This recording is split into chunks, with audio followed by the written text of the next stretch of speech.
नमस्कार, मैं अशोक व्यास। शब्द हमारा साथ पूरे जीवन निभाते हैं। जब हम संसार के साथ जुड़ना शुरू करते हैं, और अक्सर होता है हम जब बच्चे को तुतलाते हुए माँ कहते हुए सुनते हैं तो बड़े आनंदित हो जाते हैं। और माँ शब्द से जो शब्दों के साथ संबंध की शुरुआत सामान्यतः होती है, उसको लेकर हम पूरे संसार को अपनाने की अपनी पात्रता को सृजनशीलता के साथ यदि उजागर करें, और इस यात्रा में हम जिन विधाओं का साथ लेते हों, उसमें कविता भी हो, लेख भी हो, और जिस तरह से हमने जीवन को जाना है उसको एक संपादक के रूप में भी जगत तक, हिंदी जगत के संपादक के रूप में पहुंचाते रहे होंगे। तो ऐसी पहचान जो कहीं प्रोफेसर के रूप में, कहीं भारत के डिप्लोमेट के रूप में मॉरिशस, जापान, टोबैगो, ट्रिनिडाड जैसे देशों तक जाती है, तो जो नाम हम तक आता है उसके साथ सादगी भी है, उसके साथ गहराई भी है, उसके साथ शब्दों की गरिमा को पूरे सम्मान के साथ और कहीं एक उत्सुकता के साथ छूने का भाव भी है। और ऐसे सुरेश ऋतुपर्ण जी आज हमारे साथ हैं। आपका हमारे स्टूडियो में बहुत बहुत स्वागत है सुरेश जी। नमस्कार अशोक जी, प्रणाम। सुरेश जी, आपको प्रणाम करते हुए मैं सबसे पहले न जाने क्यों ये जो संकलन आपका है, ये मेरे कामकाजी शब्द जी, तो एक तरफ कविताओं में भी दो भाव रहे हैं कि स्वांतः सुखाय कविता है कि कविता सौदेश्य कविता हो, और आप जब कामकाजी शब्द कहते हैं तो ऐसा लगता है आप कविता के साथ व्यंग्य को मिला जुला कर आगे बढ़ते हैं। क्या ये सही है? नहीं अशोक जी, ये जो मेरा कविता संग्रह है ये मेरे कामकाजी शब्द आप जानते हैं, शब्द ब्रह्म भी होते हैं, तो मैंने इनको एक बहुत मानवीय रूप में लिया है। ये जो हमारे आसपास पूरी दुनिया है जिसमें हम सब हैं और न जाने कितने लोग हैं, वे सब लोग मेरे लिए कामकाजी हैं। उसी तरह से मैं जो रचना कर्म से जुड़ा हूँ, मेरे शब्द भी कामकाजी हैं, वो भी अपने काम पर निकलते हैं। तो मैं इसमें एक प्रतीकात्मकता के साथ, मैंने इस पूरी लंबी कविता है बहुत, इसमें मैंने ये कहा है कि जो शब्द हैं वो अपने एक ईमानदार होते हैं और वो पूरी ईमानदारी से अपनी बात करना चाहते हैं, लेकिन आज की दुनिया उनको पहचान नहीं पाती है, उन पर लांछन लगाती है। तो जो गरीब लोग हैं, जो आम लोग हैं, उनको सिंबलाइज़ किया है इस कविता के माध्यम से। उनके सुख दुख, उनके दर्द को मैंने इस अपनी लंबी कविता में व्यक्त किया है। तो कहीं ना कहीं ये बात उस धरातल तक ले जाती है जहाँ हमें महसूस होता है कि शब्द अपना अर्थ खोने लग जाते हैं अगर उनका प्रयोग ठीक संदर्भ के साथ नहीं किया जा रहा हो, या उन पर कुछ और बात आरोपित कर दी जा रही हो जिससे कि हमारा मंतव्य सिद्ध होता हो। तो उससे बाहर लाकर शब्दों का जो सही स्वरूप है उस तक जाने की कोशिश एक कवि की रहती है। और जब ईमानदारी की बात आई तो ईमानदारी से आप ये जांचें कि जब सुरेश जी ये कविता लिखते हैं परदेश में घर की याद, तो उसमें, उस याद में क्या आपको अपना घर भी दिखाई देता है? तो निवेदन आपसे, ये मेरे कामकाजी शब्द से। हाँ, ये आपने एक अच्छी कविता चुनी है अशोक जी। मैं आपको बताऊं, मैं विदेशों में बहुत रहा, लगभग 17 वर्ष मैंने काटे, और परदेश में घर की याद बहुत ज़्यादा काटे क्यों कहा आपने? मतलब रहा, मुझे एक अवसर मिला जी। तो एक बार मैं अपने ट्रिनिडाड के समुद्र के किनारे घूम रहा था, तो ये कविता मैंने लिखी। आप कहें मैं आपको सुना रहा हूँ। बिल्कुल। आज खड़ा हूँ यहाँ सागर किनारे, सुन रहा हूँ फेनिल लहरों का गर्जन, आंखें देख रही केवल सूनापन, इतने दूर परदेश में भी क्यों विसरता नहीं घर का आंगन, जितना दूर तन बतन से पास उतना ही मन है, चुपके चुपके ढल रही है सांझ यहाँ, वहाँ मचलती पतंगों से भर गया होगा गगन, हौले हौले छू जाती हैं लहरें मेरे ये बंजारे चरण, अनायास हो आया आता है एक स्मरण, पुलकित है देह कैसा हुआ यह स्फुरन विरल, कितने सागर करके पार मेरे हिमालय से आया है ये जल, रोमांचित है आत्मा आँखें वेवल, खारा हो भले ही इसका स्वाद, पर स्पर्श जैसे कोई आशीर्वाद, आकाश दीप सी जल रही है, घने अंधियारे में आज घर की याद, घर की याद। क्या बात है, तालियां बजाए बिना मैं रह नहीं पाऊंगा। इसमें आवाज़ आप तक नहीं आई, मैंने सिर्फ उसका संकेत मात्र किया।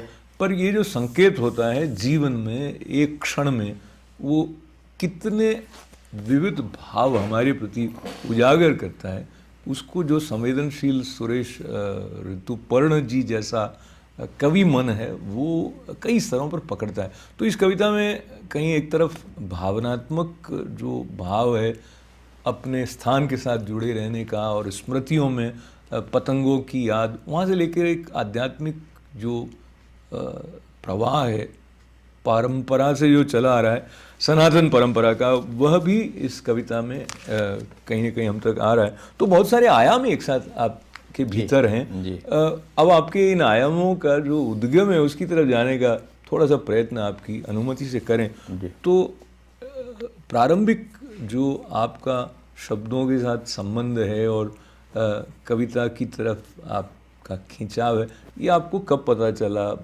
किशोरावस्था में या और भी पहले?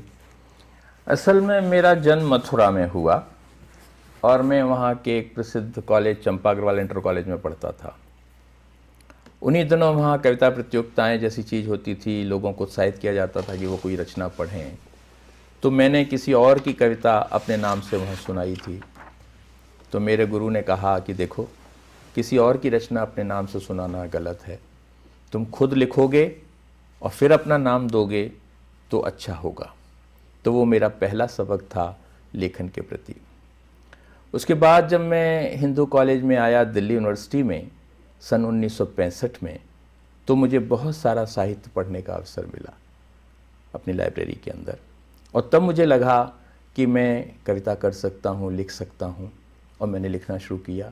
तब दिल्ली यूनिवर्सिटी में बहुत सारी कविता प्रतियोगिताएं होती थीं और उनमें मैं निरंतर भाग लेता था और मुझे बहुत पुरस्कार भी मिले। लेकिन वो मेरी पूरी तरह से एक वो स्थली थी जहाँ मेरा पूरा रूप विकसित हुआ, और मेरा बड़ा सौभाग्य रहा कि उन दोनों उन कविता प्रतियोगिताओं को सुनने के लिए, उसके निर्णय करने के लिए जो लोग आते थे वो सब उस समय के बड़े बड़े कवि होते थे। रमानाथ अवस्थी से मिला, भारतभूषण अग्रवाल थे, श्रीकांत वर्मा थे, कवि कैलाश वाजपेयी थे, और मैं वो कविताएं उनसे लिखता सुनाता था। लेकिन मैं बड़ी ट्रेडिशनल कविताएं लिखता था।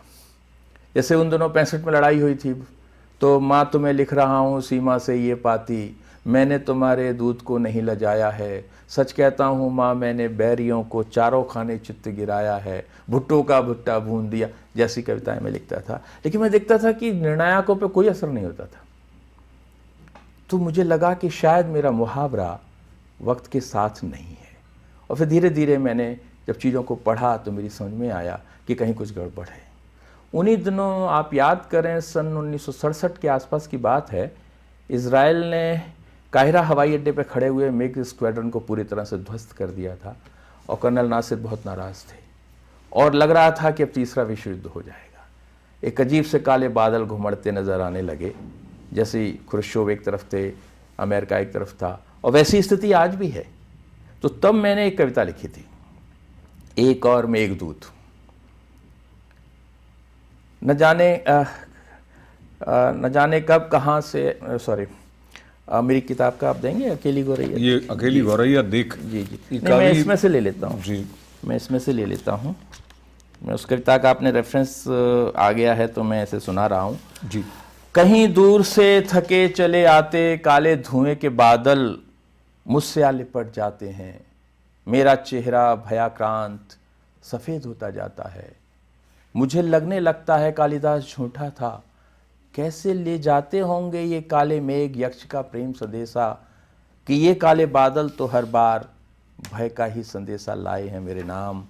भविष्य का युद्ध मेरे वर्तमान से आ चिपकता है, मैं देखता हूँ युद्धज पीढ़ी की नसों में भर दिया गया है बारूद, और फेफड़ों में छिपा दिए गए हैं एटम बम। न जाने कब कहाँ से ऐसा ही कोई काला बादल उमड़ आएगा, धुएं में छिपी चिंगारी बारूद में घुस जाएगी, फेफड़ों में छिपे एटम बम एक एक कर फूटते जाएंगे, कहीं कोई नहीं, मैं असहाय भयाक्रांत, मैं असहाय भयाक्रांत। ये आज से 50 साल पहले लिखी गई कविता है। और अगर आज देखें, बिल्कुल, और तब तक तो ये आत्मघाती जो बम्बों की बात है उसके बारे में तो चर्चा भी हुई जी, नहीं आज थी, आप जो देखिए कि बिल्कुल- फेफड़ों में एटम बम छिपा दिए गए। ये जितने आत्मघाती बम चलाने वाले लोग हैं वो सब वही युवा पीढ़ी के लोग हैं जिनको बरगला दिया गया है, जो आतंकवादी बन जाते हैं। सूर्य जी, मैं फिर से इस संदर्भ को लेते हुए आस्था की तरफ बढ़ता हूँ। जी। ये जो कविता थी उसमें एक भयावह स्थिति की संभावना को लेकर जो चिंता है, आने वाले समय में क्या हो सकता है, वो संकेत था। आपने कहा आप मथुरा से हैं। मथुरा को हम जब पारंपरिक रूप से देखते हैं तो विशेष करके आस्था के साथ जुड़ी हुई स्थली के रूप में देखते हैं, और कविताओं में जब परंपरा की बात भारतीय संदर्भ में होती है तो रामचरितमानस की तरफ हम देखते हैं, अन्य जो हमारे ग्रंथ हैं उनकी तरफ देखते हैं। और जैसे आपने कहा कि आप आधुनिक मुहावरे से कहीं दूर हैं, ऐसा आपको लग रहा था, तो अब मैं सीधा वहाँ पर चला जाता हूँ जहाँ एक तरफ जो भारतीय जनमानस, भारतीय संस्कृति के साथ जुड़ा हुआ हो, वो बात साहित्य में आती है। दूसरी तरफ हम जिसे वामपंथी कहते हैं, या तो इन दोनों का जो साहित्यकार के रूप में सुरेश ऋतुपर्ण का संवेदनशीलता के साथ विकसित होता हुआ मन था, उस पर किस तरह के रंग आपको पड़ते दिखाई? क्योंकि जो आपने नाम लिए जैसे श्रीकांत वर्मा जी, अवस्थी जी, या तो इनका भी अपना एक कहीं ना कहीं साहित्य के साथ उनका एक वैचारिक झुकाव जो है वो कहीं ना कहीं दिखता है। जी जी, मैं समझता हूँ कि मैं अगर अपने को, आपने जैसे कहा कि मेरा रुझान किधर रहा, तो मैं कहूँगा कि मैं प्रगतिवादी नहीं हूँ, प्रगतिशील हूँ।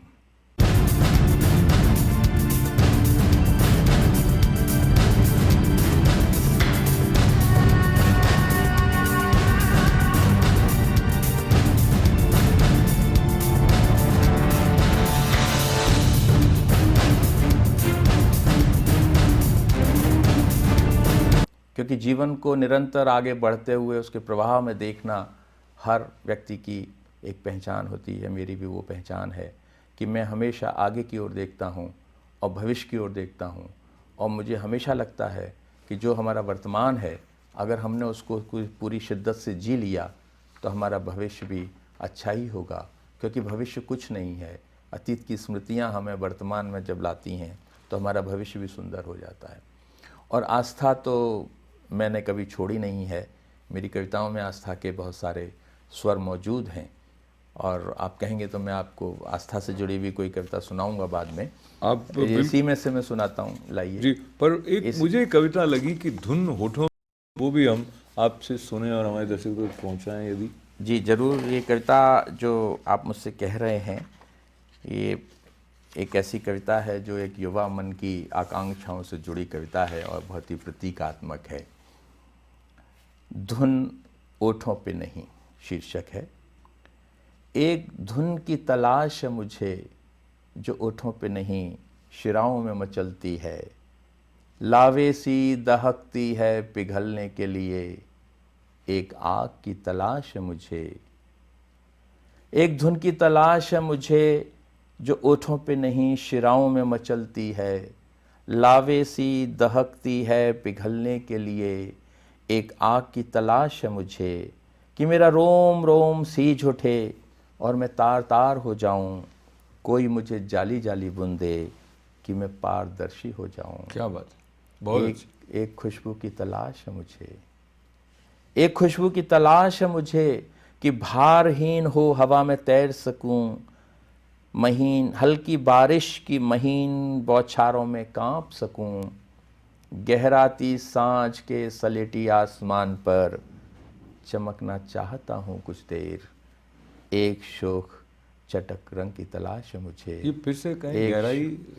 गहराती सांझ के सलेटी आसमान पर चमकना चाहता हूँ कुछ देर, वाह। एक शोक चटक रंग की तलाश है मुझे, एक धुन की तलाश है मुझे, एक आग की तलाश है मुझे, एक धुन की तलाश है मुझे। क्या बात। तो एक धुन की तलाश है मुझे के साथ में वो बात की आपको अपने जीवन का गीत पहचान कर उसमें पूरी तरह से तन्मय होने वाला जो एक भाव है वो इस कविता के माध्यम से समग्रता से जीवन को जीने की एक, अगर मैं कहूँ लालसा कह दीजिए, प्यास कह दीजिए, छटपटाहट कह दीजिए, वो सुरेश जी की कविताओं में कहीं कहीं आती है। बहुत कुछ उनके व्यक्तित्व के साथ जुड़े हुए आयाम हैं। पर मैं आपकी अनुमति से अपने दर्शकों तक ये बात बांट लूँ सुरेश जी कि आपने जो थीसिस किया था, पीएचडी, आप डॉक्टर हैं, तो वो था नई कविता में नाटकीय तत्व जी। तो इसके बारे में आप कुछ कहना चाहेंगे? हालांकि ये बहुत पुरानी बात हो गई है, मगर नहीं, ये बात बहुत ही महत्वपूर्ण प्रश्न आपने उठाया है और मैं समझता हूँ उसका छोटा सा भी स्पष्टीकरण मैं आपको दूं जी तो आपको अच्छा लगेगा। असल में हम कविता पढ़ते हैं, कहानी पढ़ते हैं, उपन्यास पढ़ते हैं, लेकिन जो कालजयी रचनाएं होती हैं वो रचनाएं होती हैं जो आपके मन में एक दृश्यावली बनाती हैं, जो मूर्त हो जाती हैं। तो अदृश्य जब मूर्त होता है तो कैसे होता है? तो उसके लिए जो टूल है, जो यंत्र है, जो पद्धति है, वो नाटकीयता से जुड़ी हुई है। और जब शब्द दृश्य बनने की मांग करने लगते हैं तो नाटकीयता आती है। जैसे मैं आपको एक उदाहरण दूं, रामायण में प्रसंग है पुष्प वाटिका का। राम ने सीता को देखा, सीता ने राम को देखा, दोनों का मन विचलित है। और जब राम लौट रहे हैं वहाँ से तो तुलसीदास लिखते हैं, करत बत कहीं अनुज सन, मन सिय रूप लुभान। बातें तो वो लक्ष्मण से कर रहे हैं, लेकिन मन सीता के रूप पर लुभाया हुआ है। तो ये जो द्वंद्व है, ये जो विरोधाभास है कि आप जहां हैं वहां नहीं है, कहीं और हैं, उसको जब शब्द व्यक्त करता है तो नाटकीयता आती है। और टी.एस. इलियट ने कहा था कि जो बड़ी कविता होती है वो नाटकीयता की तरफ जाती है, और जो बड़ा नाटक होता है वो कविता की तरफ आता है। उस रूप में अगर आप देखें तो महाभारत कविता है, रामायण कविता है, लेकिन उससे बड़ा कोई ड्रामा नहीं है। आज भी रामायण महाभारत खेली जाती है। क्यों? क्योंकि उसकी पोर पोर में नाटकीय तत्व समाया हुआ है। तो जीवन का जो स्पंदन है, जब उसको रचना में आप उतारते हैं तो नाटकीय तत्व जो है वो अपने आप उजागर होने लगता है। लेकिन मुझे लगता है कविता कहीं न कहीं अपने उद्गम स्थल पर ये नाटकीयता उसके अंदर अंतर्निहित है, क्योंकि आप वह कह रहे हैं कविता में जो कि नहीं कह रहे हैं। और यदि कविता इस रूप में कोई नई जगह पाठक या श्रोता के भीतर जगह देती है, वो उसको एक नएपन की तरफ ले जाती है, जो कि अमूर्त है, जो कि शब्द के द्वारा उसके अंदर उद्घाटित होता है। तो ये बात दोनों में, मुझे लगता है कहीं ना कहीं जब हम रचनात्मक रूप से किसी भी अभिव्यक्ति, चाहे जिस विधा में हो, तो ये पहलू उसमें कहीं ना कहीं है कि कोई नया अर्थ बरामद लिखने वाला रचनाकार भी कर रहा है और पाठक या श्रोता भी अपने हिसाब से कर रहा है। अब इस बात को लेकर मैं थोड़ा सा एक गली लेके वहां आ जाता हूँ जहां पर ध्वनि की बात भी है और जो एक लयबद्ध लेखन है और अतुकांत रचनाएं हैं। तो सुरेश ऋतुपर्ण के जीवन में अभिव्यक्ति में ध्वनि महत्वपूर्ण रही है कविता लिखते समय, क्योंकि गेय कविताएं होती हैं, वो जैसे एक गीत की तरह उतरती है, या अगर गीत नहीं भी है तो उसकी जो ध्वनि है उसका अपना एक स्वाद है जो पाठक के लिए भी महत्व रखता है। आपकी जो रचना प्रक्रिया रही है उसमें कैसा लगता है? देखिए, गेयता मेरी कविताओं में नहीं है, ऐसा मैं इसलिए नहीं कह सकता कि मैं स्वयं गायक नहीं हूँ, कोई और चाहे तो उसको गेय बना सकता है। और शुरू में मैंने कविताएं लिखी भी थी जिनमें गेयता थी। बहुत शुरू की कविता थी कि सारी रात बरसती रही घटा, कुछ भी न हुआ, दो गीत सुनाए मैंने तो भीग गया आंचल। क्या बात है, बहुत अच्छे, बहुत कविता गीत लिखा था। फिर से दिन भर बरसती रही घटा, कुछ भी न हुआ, दो गीत सुनाए मैंने भीग गया आंचल। अपना समझकर तुमको मैंने मन के घाव दिखाए थे, सहलाने से पहले ही पर तुमने वे ठुकराए थे। बहुत ही यानी शुरुआत की कविता है। घबराइए मत, तो आप मुझे पता आपकी धर्मपत्नी सुन रहे हैं, मगर मेरी स्मरण शक्ति बहुत खराब है। लेकिन कुछ समय के बाद फिर मैंने एक और इस तरह की गीतात्मक रचना लिखी थी कि व्यस्तताओं ने बांट लिया कुछ ऐसे मेरा एकांत, अपने से मिल पाने का क्षण भी आता नहीं। क्या बात है। व्यस्तताओं ने बांट लिया कुछ ऐसे मेरा एकांत, अपने से मिल पाने का क्षण भी आता नहीं।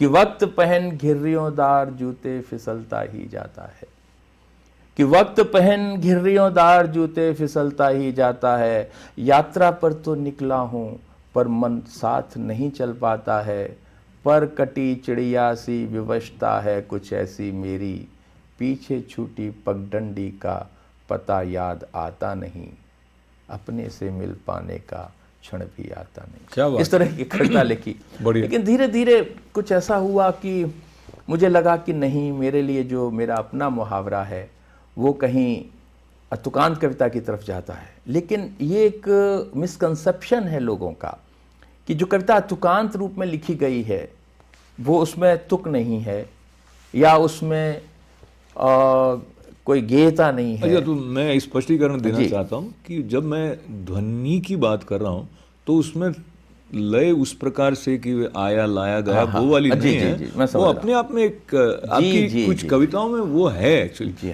मैं नहीं ऐसा नहीं कह रहा था, मैं तो कह रहा था कि है, पर ये है लेते हुए हम सिर्फ ध्वनि शब्द को लेते हुए बढ़े तो एक ऐसी रचना जिसमें आप ध्वनिया लेख तन्मयता की बात करते हैं, और ये भी आपके संकलन अकेली गौरैया देख जो 1980 में प्रकाशित हुआ था। जी हाँ, ये मेरा पहला कविता संग्रह था और ये कविता अगर आप इसको सुने, जी जी, ये मैंने आज से लगभग क्या कहूँ मैं 75 के आसपास लिखी थी, अरसा हो गया है। लेकिन आज की परिस्थिति भी देखेंगे तो आपको लगेगा कि हम सब लोगों का जीवन इसी क्रम में गुजर रहा है। स्वागत। तो मैं आपको सुनाता हूँ ध्वनिया लेख तन्मयता के। ध्वनियों के भी आलेख होते हैं जो लिखे नहीं जाते और अमर होते हैं। वाह। ध्वनियों के भी आलेख होते हैं जो लिखे नहीं जाते और अमर होते हैं, शब्द जिन्हें बांध नहीं पाते, दृश्य जो बन नहीं पाते, पर वे होते हैं और गूंजते हैं। वाह। शब्द जिन्हें बांध नहीं पाते, दृश्य जो बन नहीं पाते, पर वे होते हैं और गूंजते हैं। रह रहे झनझनाते हैं हमारी अपशब्दात्मा को, तो भीतर का रिक्त जैसे भर भर जाता है, झरझर जाता है गंध प्रपात कोई। और आँख की तो मत पूछो, मोती ढुलकाती है, कैसा कैसा हो आता है मन, यहाँ वहाँ सब जगह हो आता है। वाह। कैसा कैसा हो आता है मन, यहाँ वहाँ सब जगह हो आता है। और आँख की तो मत पूछो, मोती ढुलकाती है, सॉरी ये रिपीट कर गया हूं मैं, झरझर जाता है गंध प्रपात कोई। और आँख की तो मत पूछो, मोती ढुलकाती है, कैसा कैसा हो आता है मन, यहाँ वहाँ सब जगह हो आता है। और एक मासूम सी चुप्पी मार समर्पित हो जाता है। हाँ, ऐसा होता है जब तन्मयता में होते हैं हम। वाह। हाँ, ऐसा होता है जब तन्मयता में होते हैं हम। और तन्मय कब होते हैं अब हम? वाह। ये हमारे जीवन की विडंबना है बहुत कि हमारी ट्रैंक्विलिटी, हमारी तन्मयता आज की व्यस्तता ने छीन ली है हमसे। तो ये जो व्यस्तता छीन लेती है हमारी रोज़मर्रा की जिंदगी, उस व्यस्तता में भी तन्मयता तक पहुंचने की सीढ़ी कह दें या पुल कह दें, वो रचनाकार हमारे लिए सुलभ कराता है। सुरेश जी का स्टूडियो में आने के लिए आभार व्यक्त करते हुए आप सभी का हमारे साथ बने रहने के लिए शुभ कामनाओं के साथ आभार। अशोक व्यास को अनुमति दें। नमस्कार।